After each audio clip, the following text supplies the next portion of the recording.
ओम अज्ञानतिमिरन्धस्य ज्ञानाञ्जनशलाकया चक्षुरुन्मिलितं येन तस्मै श्रीगुरुवे नमः।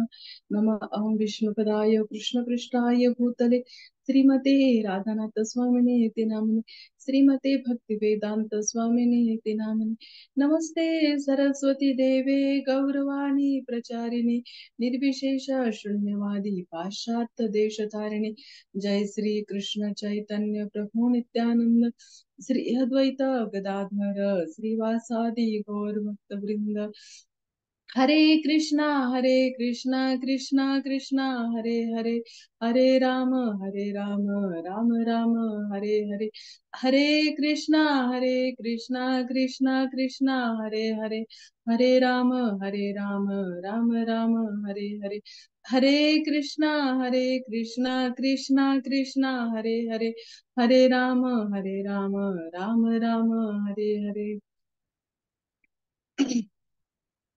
आजच्या सत्रामध्ये सर्व वैष्णवींचे स्वागत आहे, त्यांच्या चरणी कोटी कोटी दंडवत। तर आज अध्याय क्रमांक 11 मधील 15वा श्लोक आजच्या सेवेसाठी आलेला आहे। तर तो असा आहे, अर्जुन उवाच पश्यामि देवास्तव देव पश्यामि देवास्तव देव देहे सर्वास्तथा भूतविशेष संगान ब्रह्मानमीश कमलासनस्य मूर्षिच्च सर्वानुरंगाच दिव्याम। याचा अर्थ असा आहे, अर्जुन म्हणाला, हे भगवान, हे कृष्ण, मी तुमच्या शरीरात एकत्रित झालेल्या सर्व देवतांना आणि इतर विविध जीवांना पाहतो। कमलासनावर बसलेल्या ब्रह्मदेवांना, तसेच भगवान शंकर, सर्व ऋषी आणि अलौकिक सर्पांनी मी तुमच्या देहांमध्ये पाहतो। आता ह्याचं तात्पर्य असं आहे, ब्रह्मांडातील सर्व काही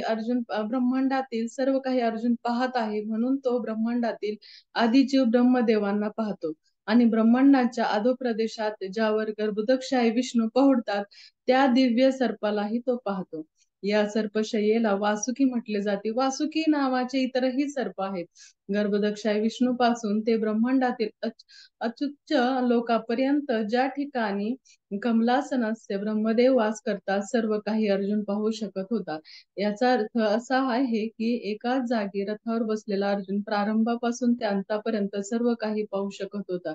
भगवान श्रीकृष्णांच्या कृपेने तो हे सर्व काही पाहू शकला। तर आज या श्लोकामध्ये खूप छान विवरण केलेलं आहे। तर याच्यामध्ये आपल्याला पाहतोय की विश्वरूप दर्शन आज आपण इतक्या दिवस झालं की बरेच सेशन झाले आहे त्याच्यामध्ये, की जवळजवळ 15 श्लोक झालेले आहेत, की त्याच्यामध्ये आपण विश्वरूप दर्शनामध्ये भगवंतांचे विविध जे भगवंतांनी रूप दाखवले त्याचं वर्णन इथे होत आहे। तर आता इथे आपण पाहतोय की ब्रह्मांडामध्ये अनेक देवी देवता आहे। अनेक देवी देवतांमध्ये काय होतंय की जसं की आपण पाहतो की अग्निदेव, परत वरुण देव, म्हणजे वेगवेगळे हे जे ब्रह्मांड चालवायचं असेल ना, तर जसं की साधं उदाहरण सांगते की एक भारत भारताला नुसतं भारत देश जर चालवायचा असेल तर त्याच्यासाठी सुद्धा बघा की राष्ट्रपती लागतो, पंतप्रधान लागतात, मुख्यमंत्री लागतात, आणखीन वेगवेगळं जसं की परिवहन मंत्री, आरोग्य मंत्री, किंवा जसं एक एक सुद्धा असं आहे की म्हणजे वेगवेगळे खासदार झाले की वेगवेगळे अगदी सरपंचापर्यंत ग्रामसेवकापर्यंत सगळे हे जे लोक येतात आणि ते काय करतात की हे सगळं जो पूर्ण भारत आहे ना, तो सगळ्यांच्या संघटनेने चालत असतो। म्हणजे अशा पद्धतीने हे चालताना हे बघा, फक्त साधा भारत देश आहे आणि हा भारत देश चालण्यासाठी एवढे लोकांची गरज असते। त्याच पद्धतीने पूर्ण ब्रह्मांड आहे आणि हे ब्रह्मांड चालण्यासाठी वेगवेगळ्या देवी देवताची सुद्धा आवश्यकता आहे। आपल्याला आता आपण पाहतोय की अर्जुनाने फर्स्ट याच्यामध्ये सांगितलंय की हे भगवान, हे कृष्ण, मी तुमच्या शरीरावर एकत्रित झालेल्या सर्व देवतांना आणि इतर जीवांनाही पाहतो। म्हणजे सर्व देवतांना पाहतो, म्हणजे हे देवता नक्की कोण आहेत? हे सगळे देवी देवता, तर हे देवी देवता यातच आपण पाहिलं की पूर्ण ब्रह्मांड चालवण्यासाठी भगवंतांच्या नियोजनानुसार ह्या सगळ्यांना नियुक्त केलेले आहे। आता नियुक्त केलेले कारण या सर्वांची वेगवेगळी भगवंतांच्या इच्छेनुसार कामं चालतात। आता अर्जुनांना हे पाहतात की शरीरावर सगळ्यांना एकत्रित त्यांनी हे पाहिलेले आहे. तसेच अर्जुन अनेक विविध जीवांना सुद्धा पाहतोय, अनेक जीवांना. अगदी जीव म्हणजे पाहिलं तर एक तर अगदी ह्या भौतिक जगामध्ये बघा ना किती जीव आहेत. ह्या जीवांमध्ये सुद्धा की अगदी एक डास जरी घेतला आपण, एक उदाहरण एक डासाचं घेतलं, तर डासांमध्ये सुद्धा किती प्रकार आहेत. तर डासांमध्ये किती अनंत डास असतात. आणि त्याच्यामध्ये सुद्धा रात्री येणारे, संध्याकाळी येणारे, छोटे मोठे अनेक रोग उत्पन्न करणारे हे जे डास आहेत, तर ते सुद्धा किती अनंत आहेत. तर बघा की ह्या भौतिक जगामध्ये अगदी नुसतं तुम्ही एखादा एक छोटासा खड्डा जरी खणलेला असेल आणि त्या खड्ड्यामध्ये जर तुम्ही पाहिलं तर त्याच्यात सुद्धा एका खड्ड्यामध्ये सुद्धा इतके ह्या दगडाखाली सुद्धा अनंत जीव असतात. आणि ह्या दगडाखाली जीव असताना त्यांना अन्न पाणी सुद्धा पुरवलं जातं. म्हणजे काही त्यांना बघा की कुठं कोणता आहे की ह्या जंगलामध्ये किती जीव असतात. ते कुठे कुणी ऑफिसमध्ये जाताना पाहिलंय का आपण की आता हत्ती चाललाय बॅग घेऊन, चला मला खूप काम आहे, मला खूप अन्न लागतं, खूप जेवायला लागतं, त्याच्यामुळे मला खूप कमवलं पाहिजे आणि बँक बॅलन्स माझा वाढवला पाहिजे, जेणेकरून मी आता पण भरपूर खाऊ शकतो आणि नंतर म्हातारपणे निवांत खुर्चीमध्ये बसून सुद्धा निवांत खाऊ शकतो, असं मी कमावणार आहे. असं कधी हत्ती म्हटलेलं आहे का? नाही. तर हत्या कोणीच नाही. प्राणी बघा की कोणी कोणतंही काम करत नाही, ज्याच्या त्याच्या भगवंत सगळ्यांच्या मुखामध्ये घालत असतात चारा घातल्याप्रमाणे. म्हणजे अगदी फक्त मनुष्य प्राणी की ज्याला काय आहे की त्याला थोडस बुद्धी आहे, त्याला दुसऱ्या प्राण्यांपेक्षा जास्त बुद्धी आहे, त्याच्यामुळे तो कमवतो, हे करतो. आणि हे जीव आहे ना, अनंत जीव आहेत आणि भगवंत त्यांचे सगळ्यांचे रक्षण करत आहेत. आणि हे सगळे जीव हे जे आहे ना, तर अर्जुन काय करतोय की ह्या सगळ्या जीवांना त्या भगवंतांच्या शरीरावर पाहतोय. आता आणखीन काय पाहतोय की कमलावरती बसलेले ब्रह्मदेवांना सुद्धा पाहतोय. कमळावरती बघा की आपण सर्वांना माहितीच आहे की 14 लोकांची विभागणी ह्या ब्रह्मांडाची केली आहे. जसं की वरती 7, खाली 7 आणि मध्य पृथ्वी असते. म्हणजे जसं की अतल, वितल, सुतल, तलातल, रसातल, महातल, पाताल हे सगळे खालचे लोक आहेत. आणि उच्चतर लोक जे पाहिले ना, ते भुवरलोक, भूलोक, स्वर्गलोक, महरलोक, जनलोक, तपोलोक आणि सत्यलोक, सगळ्यात उच्च लोक. म्हणजे अशा पद्धतीने हे वेगवेगळे जे लोक आहेत त्या लोकांची निर्मिती केलेली आहे. आणि मग ह्या उच्चतर लोकांमध्ये सगळ्यात उच्च म्हणजे कोणता लोक? एक सत्य लोक आहे. आणि ह्या सत्य लोकांमध्ये ब्रह्माजी प्रत्यक्ष तेथे विराजमान असतात. आणि ब्रह्माजींचा जन्म हे एका कमळामध्ये म्हणजे काय साधे साधे चिखलातल्या कमळामध्ये नाही, कमळच उत्पन्न झालंय बघा की भगवंतांच्या नाभीतून उगवलेलं हे कमळ आहे. आणि ज्यावेळेस ब्रह्मदेवांचा आणि क्षीरसागरवरती भगवंत पहुडलेले आहेत आणि त्यांच्या नाभीतून येणार हे छोट हे जे कमळ आहे, त्या कमळावरती ह्या ब्रह्माजींचा जन्म झालेला आहे. तर याच्या आता पाहतोय की आपण या लोकांमध्ये खूप आहे, सर्व कठीण आहे की सगळ्यात आपल्याला आपण पाहतो की आता आम्हाला कुठं जायचंय? स्वर्गात जायचंय. असं म्हटलं तर स्वर्गात जाण्यासाठी सगळ्यात खालचा लोक आहे स्वर्गामध्ये. जर ह्या लोक जर पाहिलं ना, भूर लोकांनंतर स्वर्ग लोक आहे. म्हणजे आपल्याला जायला सगळ्यात सोपं प्लॅनेट म्हणजे स्वर्ग लोक आहे. पण ह्या स्वर्ग लोकांमध्ये जाण्यासाठी सुद्धा आपल्याला किती अट्टाहास करावा लागतो, इतकं पुण्य कमवावं लागतं, एवढं पुण्य, एवढ्या सगळ्या सगळ्या पापातून मुक्तता पाहिजे. आणि नंतर कुठे त्याला स्वर्ग लोकांमध्ये त्याला जन्म प्राप्त होतो. आणि स्वर्ग लोकांमधून सुद्धा स्वर्ग लोकांतून पुण्य संचय संपला, तुमचे पैसे संपले, तिकीट संपले की आपल्याला हाकलून दिलं जातं. म्हणजे काय, तिथं कोण कायम आपल्याला ठेवत नाही. तुमचे जेवढे पैसे, जेवढा बॅलन्स आहे ना, तिथपर्यंतच तुम्हाला राहायची हे होतं. म्हणजे बघा की स्वर्गातल्या लोकांना सुद्धा हे कळलंय. त्याच्यामुळे स्वर्गीचे अमर इच्छिताती देवा मृत्यू लोकी व्हावा जन्म आम्हा म्हणतात. म्हणजे आम्हाला मृत्यू लोकात जन्म द्या म्हणतात. त्यांना माहिती की हे असं पृथ्वी, हे असं प्लॅनेट आहे की जिथून आपल्याला भगवत धामात सुद्धा आपलं लँडिंग होऊ शकतं. तर कधी?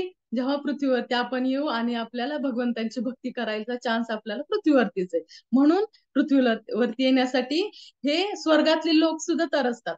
आणि हे जे देवी देवता आहेत, तर त्याच्यामध्ये पाहिलं की आपण बाकी लोकात परमयोगाची म्हणजे बाकीचे जे लोक आहेत, जसं की पाहिलं की महरलोक, जनलोक, तपलोक, सत्य, याच्यामध्ये काय लागतं, खूप अशी योगसिद्धी वगैरे सगळे लागते. आणि ह्याच्यामध्ये त्यात ब्रह्मदेवांचा जर जन्म आहे, तर ब्रह्मदेवांचा जन्म सुद्धा बघा की भगवंतांच्या जो नाभीतून झालेला आहे. आणि ती नाभीतून झालंय, तर त्यावेळेस जे कमळ उगवलंय आणि त्या कमळाची जी दांडी आहे, त्या दांडीमध्येच हे जे आतापर्यंत पाहिलेले लोक आहेत, जे 14 भुवन जे लोक आहेत ना, ते सगळे लोक ह्या एका फक्त दांडीमध्ये. आणि ज्यावेळेस ह्या ब्रह्मदेवांचा जन्म झाला, त्यावेळेस ब्रह्मदेवांचा जन्म झाल्यानंतर त्यांनी विचार केला की मी कुठून जन्म झालोय, माझं म्हणजे माझं मूळ काय आहे? हे पाहण्यासाठी तो त्या दांडीतून खाली गेला.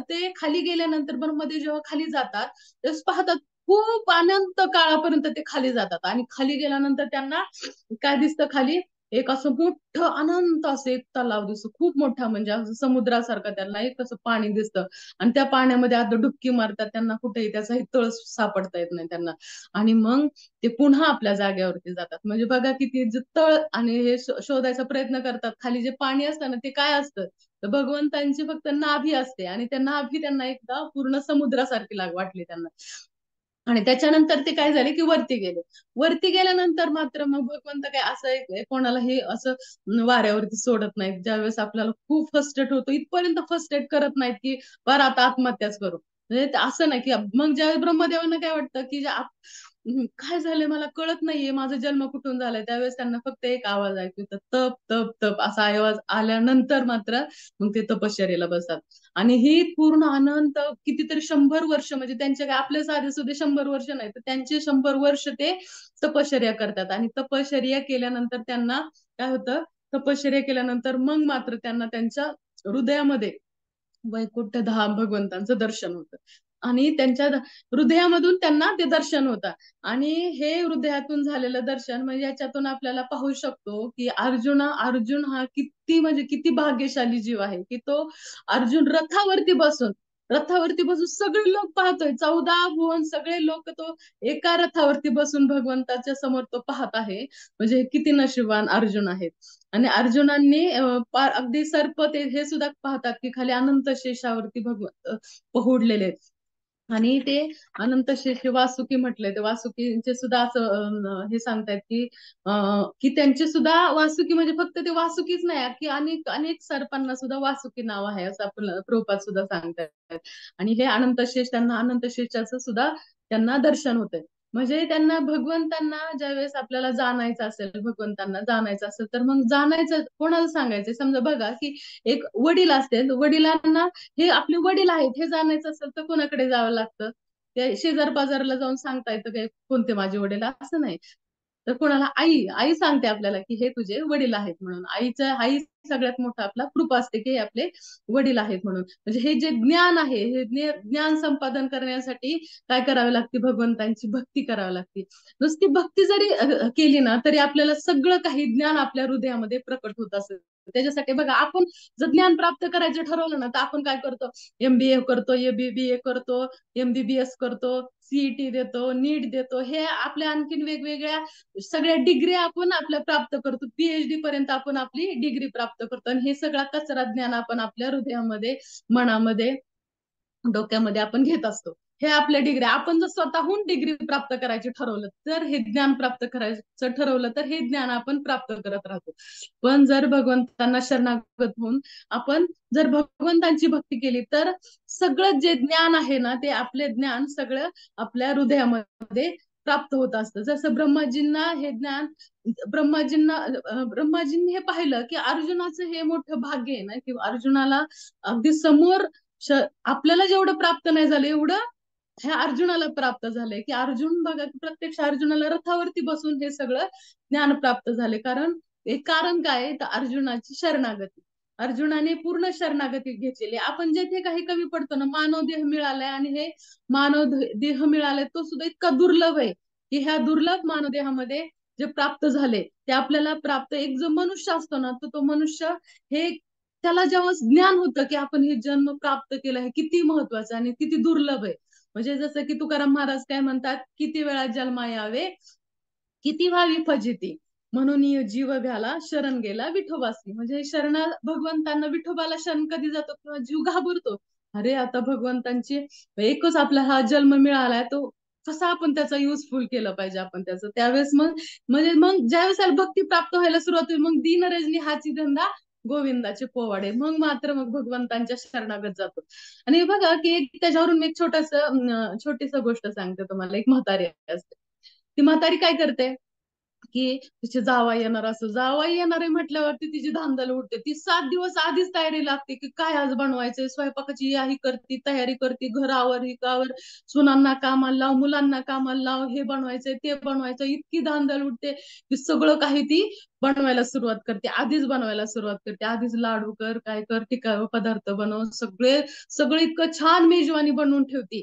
आणि आता 7व्या दिवशी तिचे जावई येणार असते, 12 वर्षानंतर जावई येणार आहे म्हणतात, जास्त आणखीनच थाट असतो ना आणखीन. मग जावई असं तसं येणार असल्यावर आपल्या सासूबाईंची धांदल उडालेली असते, तशी ह्या म्हातारीची धांदल उडालेली असते, काय काय बनवू, काय काय बनवू. आणि सगळं काही बनवून ठेवलं.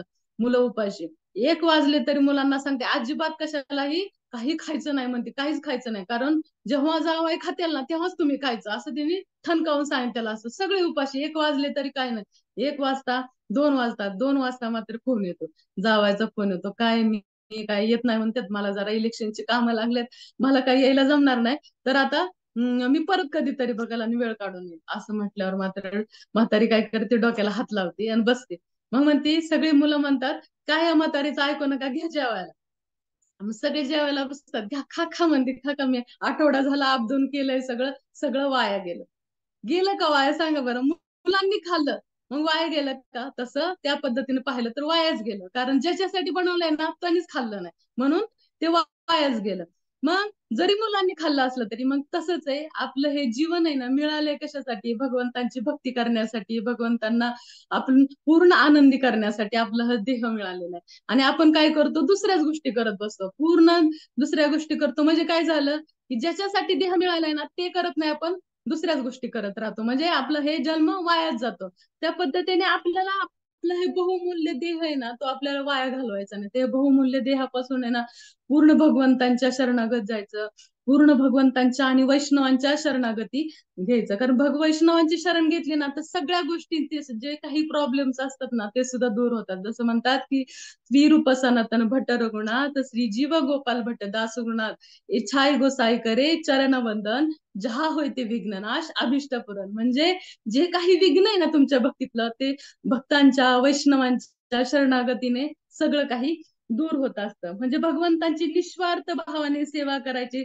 आणि त्याच्यासाठी कोणत्याही भगवंतांसाठी हे काही मला निस्वार्थ भाव सेवा आणि इतकी महत्वाची की हे प्राप्त करायचंय, ते प्राप्त करायचंय, त्याच्यासाठी कधी भक्ती नाही करायची. तर भक्ती कशासाठी करायची की भगवंतांना आनंद प्राप्त कसा करता येईल, भगवंतांना आनंद कसा देता येईल याच्यासाठी भगवंतांची भक्ती करायची. म्हणजे प्रभू प्रभू तव पदायुगे मोरा निवेदना, नाही मागी देह सुख विद्याधान जाना. म्हणजे मी कशासाठी करणार आहे की भक्तिविनोद ठाकूर खूप सुंदर असं सांगत आहे की हे जे देह मिळाले मला, प्रभुतव पदयुग मोर निवेदन, म्हणजे मला तुमच्या चरणावरती माझं एकच निवेदन आहे की नाही मागे देह सुख विद्याधन, म्हणजे मला काही नकोय, देह सुख नको, विद्या नको, धन नको, काही नको, जनांची आणखी शिष्यांची संख्याही मला नकोय. मग काय पाहिजे तुला, भगवंत विचारतात. निज कर्म गुणा दोषा जे जे जन्म पाया, जन्मे जन्मे जे नोतावा नाम गुण गाय. म्हणजे काय आहे तर मी ज्या कर्म गुण दोष, माझ्या कर्मानुसार जे काही मला जन्म मिळेल, म्हणजे असं वाटतं बघा ना की माझ्या पूर्वजन्मात जे काही पाप पुण्य कोणताही जन्म मिळाला तरी सुद्धा माझी एकच प्रार्थना आहे की माझं नामात हे नामाचे कीर्तन करीत राहावं, पूर्ण पवित्र ह्या नामाचे कीर्तन निरंतर निरंतर असं करत राहावं, असं भक्तिविनोद ठाकूर खूप सुंदर वैष्णवगीत मध्ये सांगत आहेत. मग आता मला तर असं वाटतं ही प्रार्थना आहे ना, हे वाक्य आहे ना जणू ब्रह्माजीच गातायत असं वाटतं. की ब्रह्माजी सुद्धा बघा की ब्रह्माजींना सुद्धा त्यांच्या पूर्वकर्मानुसार, जसं की त्यांना ब्रह्मविमोहन लीला घडली, सगळ्यांनाच माहिती की ब्रह्माजींना असं वाटतं की मी भगवंत अवतीर्ण झाले आणि मला माहिती नाही, असं कधी होईल का, चला बघू तर म्हणतात. खाली येतात, पाहतात तर भगवंत चांगले निवांत एकमेकांच्या तोंडातलं खाताय, सुंदर असं खूप छान छान एकदम ह्याचा तोंडातलं खात त्याच्या तोंडातलं खाण. एकाने तर सांगितलं हे ताक आणले, ताक आणले, मी फक्त हे ताक मीच पिणार, मीच पिणार, म्हणून ते पूर्ण ताक तोंडामध्ये घालतात. आणि तोंडामध्ये घातल्यावरती मात्र भगवंत तिथे पळत पळत जातात आणि त्याच्या गालावरती मारून जे फवारा ताकाचा निघतो ते तोंडामध्ये घेतात. आणि मग मात्र ब्रह्माजीचं डोकं चक्रावून जातं, म्हणतात नाही मग ते कसं शक्य आहे, भगवंतांना भोग लावायचा म्हणजे पुरुष सुप्त स्तोत्र गायचं, इतकी स्वच्छता ठेवायची, सगळं काही करायचं, भगवंतांना भोग लावायचा, हे कसे काय भगवंत असू शक्य नाही, शक्य नाही म्हणतात. आणि मग तुम्हाला पुढे माहितीच कशा पद्धतीने एक मिनिटासाठी म्हणजे आपल्या ह्याच्यातला पृथ्वीवरचा 1 वर्षासाठी सगळे गोप, सगळे वासरं, सगळे काही घेऊन गेले. आणि मग मात्र नंतर त्यांच्या लक्षात आलं 1 वर्षानंतर की आपण किती मोठी चूक केलेली. ही ज्यावेळेस कळतं त्यावेळेस भगवान, त्यावेळेस ते काय म्हणतात की ब्रह्माजी प्रार्थना करतायत, की खूप प्रार्थना करतात, पण भगवंतांचं लक्ष नाही. मला म्हणतात की प्रार्थना काय, तू म्हणतात की मला माझी मित्र खेळायला घेणार नाहीत म्हणून त्यांना काळजी पडलेली असते. म्हणजे हे भगवंत आहेत ना, त्या भगवंतांना ही भक्तिविनोद ठाकूरांनी जशी प्रार्थना केली ना, निज कर्म गुण दोष जे जे जन्म पाय, जे जे जे जे जन्म पाय, जन्मे जन्मे जेनो तव नाम गुण गाय. मग ते म्हणतात की माझ्या कर्मानुसार मला जे जन्म प्राप्त होईल, जसं हरिदास ठाकूरांचा पुढे ब्रह्माजींनी जन्म घेतला, मग माझ्या कर्मानुसार मला नीच योनीमध्ये दे जन्म, माझ्या कर्मानुसार. आणि नंतर पण त्या जन्मामध्ये काय दे, की जन्मे जन्मे जेनो तवा नाम गुण गाय, म्हणजे ह्या नाम गुण सतत मी गात राहील, नामाचा रस घेत राहील. म्हणजे भगवंताचं, म्हणजे हे ब्रह्माजीने जणू काही प्रार्थना केली असं मला वाटलं. म्हणजे म्हणून म्हणून मला ते ब्रह्माजींचं उदाहरण सांगावं असं वाटलं.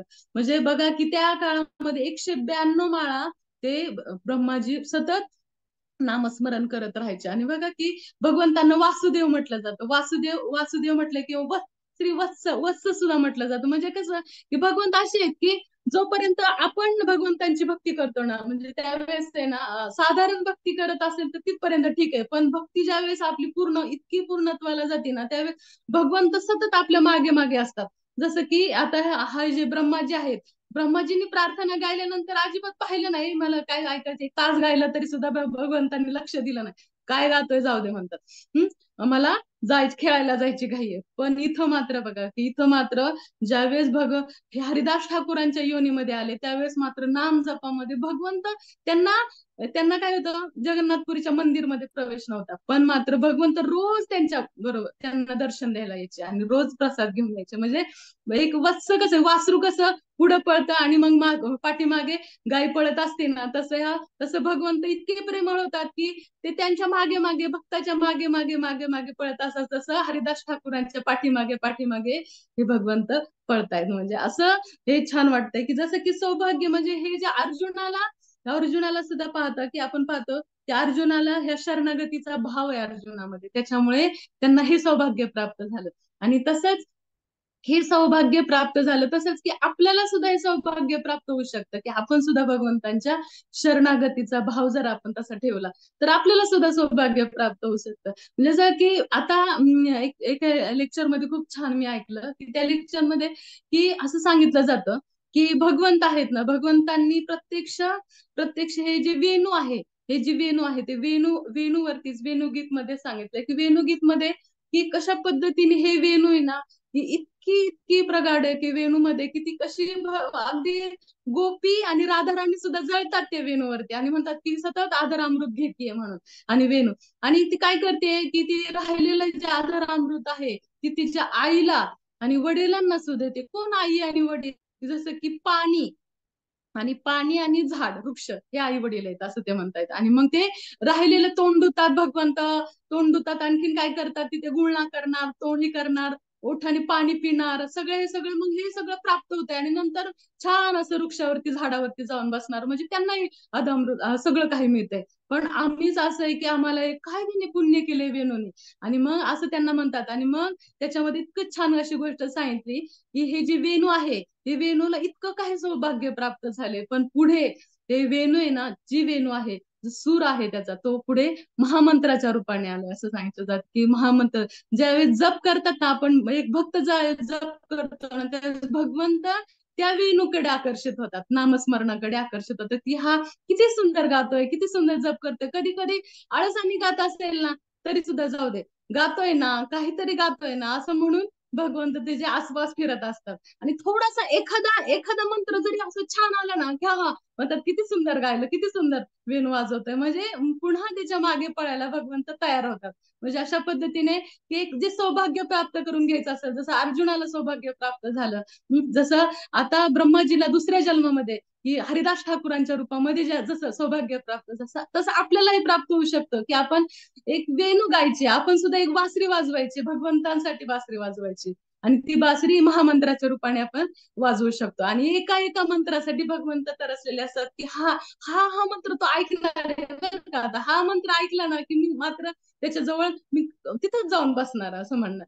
मग एक मंत्र जरी गायलेला पाहिला ना भगवंतांनी की मग मात्र भगवंत त्याच्यासाठी काही करायला तयार होतात. म्हणजे हे सौभाग्य आपल्या नशिबात येऊ शकतं. आपण कलियुगी जीव आहोत आणि कलियुगाच्या जीवामध्ये की एक एक मंत्र जसं यांना कोणालाही प्राप्तही होत नाही आणि आपल्याला ते सौभाग्य प्राप्त झाले ना. आता आपल्याला सौभाग्य जर प्राप्त झाले ना तर त्याचा आपण फायदा घेतला पाहिजे की आपण कशा पद्धतीने भगवंतांना आपल्या जवळच कसं बसून घेतलं पाहिजे की हे आपण एका एका मंत्रावरून आपण ते सौभाग्य प्राप्त करू शकतो. तर मी थांबते. कोणाला काही प्रश्न असतील तर विचारू शकता आणि माझं काही चुकीचे वाक्य आले असतील तर कृपया करून माफ करा. आणि जे काही चांगलं असेल ते नित्यानंद प्रभू गुरु महाराज यांच्या कृपा आशीर्वादाने आशीर्वादाचे शब्द आहेत. हरे कृष्णा कृष्ण कृष्ण हरे हरे, हरे राम राम राम हरे हरे. कोणाला काही प्रश्न असेल तर विचारू शकता. हरे कृष्ण माताजी, दंडवत प्रणाम. धन्यवाद. प्रणाम. खूपच छान लेक्चर झालं माताजी. भरपूर उदाहरणं दिली तुम्ही. त्याचबरोबर अभंग याच्यामुळे अतिशय प्रभावशाली लेक्चर झालं आणि खूप अभ्यासपूर्ण लेक्चर होतं माताजी. खूप खूप धन्यवाद. कुणाला काही प्रश्न असतील तर विचारू शकता. मी सेटिंग चेंज करते. हरे कृष्णा. हरे कृष्ण माताजी. अनम्यूट झाले का माताजी? दंडवत प्रणाम. आवाज येतो का माझा माताजी? माताजी मागच्या आठवड्यात ना आपला नामजप चालू होता तेव्हा मी ऐकत होते आणि तुम्ही असं सांगितलं की बाबा नामजप करताना एक शृंखला तयार होती. प्रत्येक महामंत्राची एक शृंखला तयार होती आणि आपण इतकं तल्लीनतेने आपण नामजप घेतला पाहिजे. पण ती तल्लीनता जी शृंखला तयार होते ह्या शब्दापर्यंत पोहोचणं माझ्यासाठी ते खूप दुरापास्त आहे. पण प्रयत्न करायला काय हरकत नाही. तर एक तिच्यातली तल्लीनता कशी साधायची आणखी मला थोडं सांगाल का माताजी? म्हणजे ना आपण ज्यावेळेस नामजप करायला सुरुवात करतो ना त्यावेळेस आहे ना लगेच ना ती लिंक लागत नाही आपल्यामध्ये. म्हणजे लगेचच्या लगेच लागत नाही की ते ना खूप रेअरली ज्यावेळेस आपण मंत्र गात राहतो ना प्रयत्न करत राहायचा आणि मंत्र गात गात फक्त ऐकत राहायचं. आपण दुसरं काहीच करायचं नाही आणि ऐकत ऐकत एकामागे एक आपण असं एक मंत्र करून असं थांबायचं नाही. तर एकामागे एक तो लय चालू ठेवायची. म्हणजे एक प्रकारे जी चाल असते ना आपली कोणत्याही मंत्राला आपण मंत्र गाताना एक चाल म्हणतो आपण की ती चाल म्हणताना ना कोणती पण ती मंत्र एक म्हटलं की लगेच त्याच चालीमध्ये दुसरा मंत्र असं म्हणत म्हणत आहे ना ते सतत ऐकत राहायचं. आणि ज्यावेळेस आपण ते ऐकत राहिलो ना की ऐकल्यानंतर मग ती मात्र मग माळ तयार झाल्यासारखी वाटते की मग मागचे सगळे मंत्र आहेत ना एका माळेप्रमाणे वाटायला सुरुवात होतात की कारण सगळे ध्वनी सगळे ऐकू येतात. आणि मग त्या ध्वनीने मग मात्र काय होतं की आपोआपच असा इको तयार झाल्यासारखा होतो की ती ध्वनी सगळे आपल्याला ऐकायला सुरुवात होतात. म्हणजे मनाने जसं प्रयत्न करत राहायचा आपल्याला प्रयत्नाने एक जरी माळ आपली तशी झाली ना की त्या प्रयत्नाने तर आपल्याला आजचा मंत्र भगवंतांचा आजचा महामंत्र किंवा आजची चॅन्टिंग सफल झाला असं म्हणायचं आपण की होणार नाही. कधी कधी आज पण होणार नाही किंवा 15 दिवस होणार नाही, महिनाभर होणार नाही, पण एक प्रयत्न करत राहायचा की की आपण ना तो मंत्र सतत ऐकला ना तर ती स्थिती निर्माण व्हायला सुरुवात होती की सतत ऐकण्यानेच ती स्थिती होती. मग त्यामुळे ऐकल्याशिवाय पर्याय नाही. फक्त ऐकत राहायचं आणि तो मंत्र ऐकल्याने ते ध्वनी आणि ते लय आपोआप तयार होते. आणि एक सगळ्यात महत्वाचं म्हणजे की एक खूप मनापासून भगवंतांना प्रार्थना करायची की मी चॅन्टिंग करू शकत नाही आणि तुम्ही सगळं काही मंत्रामध्ये टाकलेलं आहे. जसं की आपण शिष्टाष्टकम मध्ये म्हणतो ना की आपण की नामकारी बहुदानीची सर्व शक्ती म्हणजे सगळी शक्ती ह्या नामामध्ये टाकली. पण मी इतका दुर्दैवी जीव आहे ना की तुम्ही दिलंय म्हणजे थाळ भरून पूर्ण दिलंय ताटामध्ये सगळं पंचपक्वान दिलंय पण तो घास घेण्याची सुद्धा माझ्यामध्ये पात्रता नाही. हे माझं दुर्भाग्य आहे आणि कृपा करून मला घास घाला तो. म्हणजे असं तुम्ही अगदी हृदयापासून ज्यावेळेस प्रार्थना करताना त्यावेळेस नक्कीच भगवंत आपले अति प्रार्थना ऐकतात. हरे कृष्ण. हरे कृष्णा. खूप खूप धन्यवाद माताजी. खूप छान. मी नक्की प्रयत्न करेन. अजून काही प्रश्न असतील तर विचारू शकता किंवा काही वाटलं तर.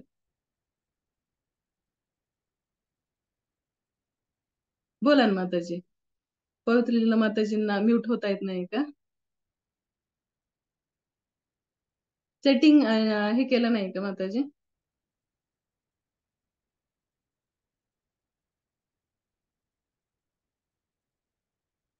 केलंय माताजी मी आता. केलंय ना. झालंय का फक्त बघा माताजी. पवित्र लीला माताजी सेटिंग चेंज केले बघा बरं.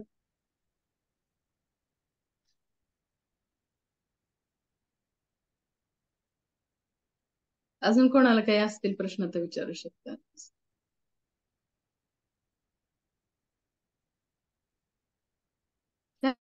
कधी हे होत नाही म्हणजे मला असं वाटतंय की सगळ्यांना बहुतेक आहे ना सेटिंग चेंज करता येत नसेल, म्हणजे करता नाही येत.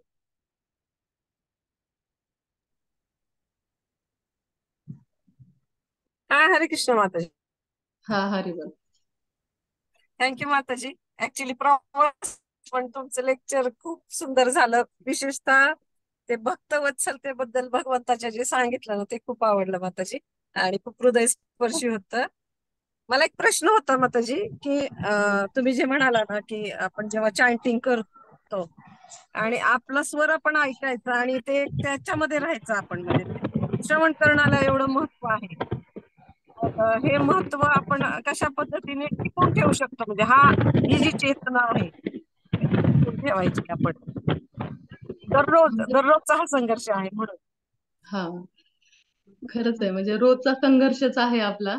कारण रोज आपल्याला कसं होतं की आपण दिवसभरामध्ये ना की ज्यावेळेस आपण चॅन्टिंग करतो ना, तर ती चॅन्टिंगची स्थिती आहे ना आपली ना आदल्या दिवसापासून खरी तर सुरू होत असते. की आदल्या दिवशी आपण जे काही केलेलं असतं ना की आधी दिवसभरामध्ये आपण असं करतो की जप केला आणि झालं काम आपलं, असं म्हणजे आजचा जप केला सकाळचे की झालं असं नसतं.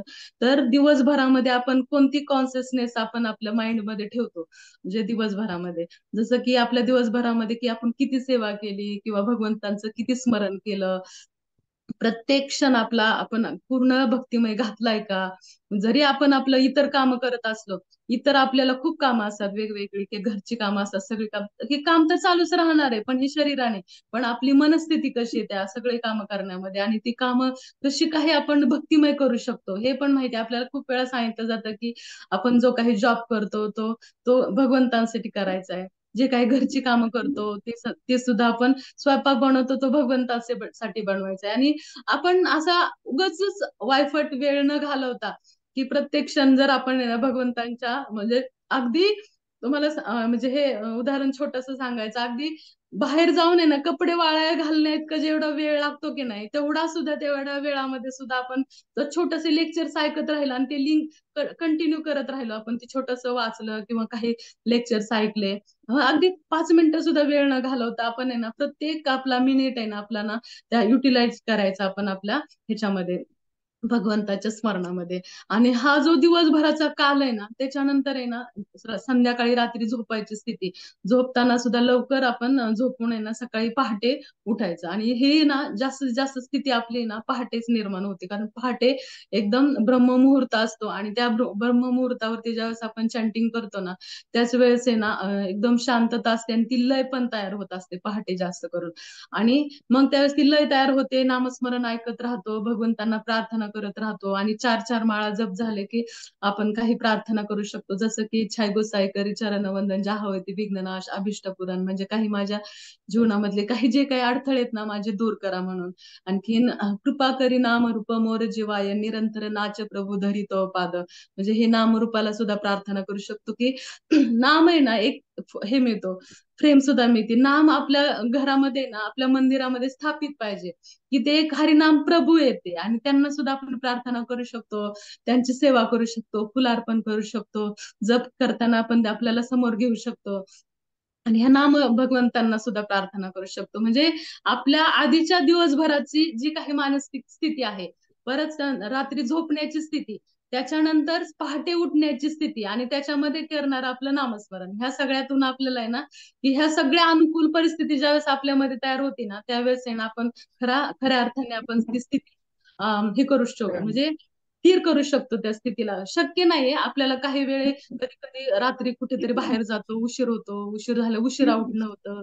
मग पुन्हा हे हे सगळेत ना म्हणजे आपल्या जीवनातले खरे अडथळे म्हणजे ज्या वेळेस ना ज्या वेळी आपल्या जीवनामध्ये असं येतं की आपल्याला रात्री झोपायला उशीर झालाय आणि आता आपल्याला पहाटे उठणं होणार नाही, तर ते सगळ्यात मोठी आपली हानी आहे आपल्या जीवनातली आणि सगळ्यात मोठा अडथळा आहे. मग नरसी भगवंतांना प्रार्थना करायची की हे सगळ्यात मोठं संकट आहे भगवंता की मला पहाटे उठता नाही आलं आणि मी नामस्मरण पहाटे करू नाही शकलो.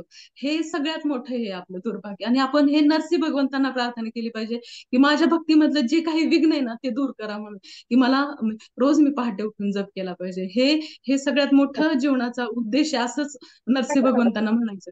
म्हणजे असं ह्या पद्धतीने आपण ज्यावेळेस करतो ना त्यावेळेस आहे ना आपण आपली ना स्थिती स्थिर करू शकतो आणि नेहमी दर आठवड्यातून बघा की 2-3 वेळा असं होतं की काहीतरी खूप अडथळे होणार, एकदा दोनदा तरी होणार की आपल्याला उशीर होणार, थोडा का होणार उशीर होणार आणि त्यावेळेस मग जाऊ दे झाला उशीर दिवसभर करू की कीर्तनी असं 10 दिवसभर आहेत की जप करताच येईल की. हे असं नाहीये की पहाटे जे जप आहेत ना ते आपण दिवसभरात करू शकत नाही. मेरू म्हणे तितका जड होता. आपण जितकं पहाटे आपल्या फास्ट 2 तासात 2-2.5 तासामध्ये आपले जप होऊ शकतात. पण तसे आपण दिवसभर म्हणले ना तर दिवसभर सुद्धा आपले जप्ते होत नाहीत आणि त्या क्वालिटीचे होत नाहीत. त्याच्यामुळे ती एक प्रार्थना आपण करू शकतो की आपल्या स्थिरता आपल्या ह्याच्या चॅन्टिंग मध्ये आणण्यासाठी. हरे कृष्ण. माझ्यात पात्रता नाही पण मी बोलते नित्यानंद प्रभू माझ्याकडून बोलून घेत आहेत माताजी. माझा पण खूप काही चांगला जप होत असं म्हणू नका की मी बोलते म्हणून, पण मी प्रयत्न करते एवढंच की माझं अजून तेवढंच होत नाही. हरे कृष्ण.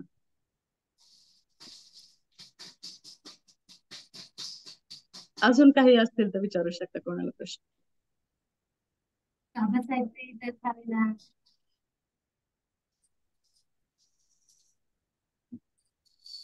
चालेल माताजी, आता कोणाचे प्रश्न नसतील तर मग आपण थांबूयात का इथे.